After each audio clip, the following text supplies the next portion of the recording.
اب آئی شفاعت کی ساتھ اب آئی، ذرا چین لے میرے گھبرانے والے۔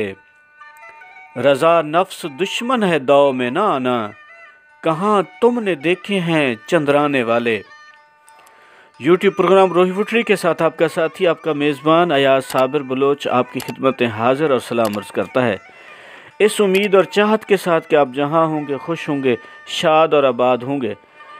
آج عارفانہ کلام حضرت سلطان بہو سے انتخاب کی جے تو چاہیں وحدت رب دی، جے تو چاہیں وحدت رب دی، تامل مرشد دیاں تلیاں ہو کہ اے سالک اے عارف، اگر تو اللہ تعالیٰ کی وحدانیت کے راز کو پانا چاہتا ہے تو پھر مرشد کامل کی خدمت اور اطاعت و فرمانبرداری کر، اسی میں ہی تجھے وحدانیت کے راز کو پا سکتا ہے۔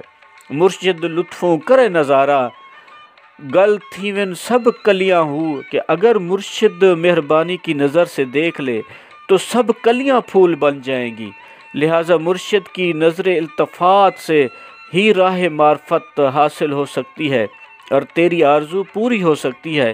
ایک سالک جو کلی کی مانند ہے، مرشد کی نظر کرم سے پھول یعنی عارف حق بن جاتا ہے۔ انہاں گلاں وچوں ایک لالا ہو سی، گل نازک کل پھلیاں ہو کہ ان آرزوں ان امیدوں کے شگفتہ پھولوں میں سے ایک خاص معرفت ذات کا گل لالا ہوگا جس کی پتی پتی راز معرفت کی حامل ہوگی۔ دوئیں جہانے مٹھے باہو جنہ سنگ کیتا دو ڈلیاں ہو کہ اے باہو جنہوں نے راہوران معرفت سے تعلق توڑ کر رفقائے کے گروہ کے دو حصے کر کے راہ نفاق اختیار کی، اصل مقصد سے ہٹ گئے، اصل زندگی کے مقاصد سے دور چلے گئے، نفاق کے راستے پہ چلے گئے، وہ دونوں جہان میں عرفان و معرفت سے محروم رہتے ہیں۔ جو صراط مستقیم کا راستہ چھوڑ دیتا ہے، جو اللہ بزرگ و برتر اور سرکار مدینہ سرور سینہ تاجدار مدینہ رحمت للعالمین کی شریعت سے ہٹ جاتا ہے، پھر وہ عرفان و معرفت سے محروم ہو جاتا ہے، پھر وہ ان مراحل سے زندگی میں آ جاتا ہے جو اس کو ایک ایسی طرف لے جاتے ہیں جہاں پہ زندگی کامیاب نہیں ہوتی۔ تو آج اچھی بات میں ہے کہ ہمیں نعمتوں کی قدردانی کرنی چاہیے۔ کبھی ہم نے سوچا ہے کہ جو اللہ تعالیٰ بزرگ و برتر نے ہمیں نعمتیں عطا کی ہیں، ان نعمتوں کی قدر اس وقت ہوتی ہے جب انسان نعمت سے محروم ہو جاتا ہے، اور دعا کریں اور غور کریں کہ یا اللہ ہم نے تو کبھی غور ہی نہیں کیا کہ یہ ہمارے ہاتھ اور بازو کتنی بڑی نعمت ہیں جو بن مانگے آپ نے ہمیں عطا فرمائے ہیں۔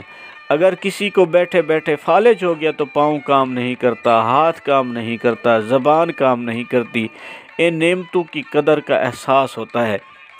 تو جب انسان سوچے کہ اگر اس کی ایک آنکھ نہ ہوگی تو اس کو اس آنکھ کا احساس ہوگا، اسی طرح اگر کبھی کوئی سانس ایک جو آتا ہے اور جاتا ہے یہ اٹک جائے تو پھر کیا ہوگا۔ تو اس صورت میں انسان کو ایسے لگتا ہے جیسے اس کی جان ہی نکل جائے۔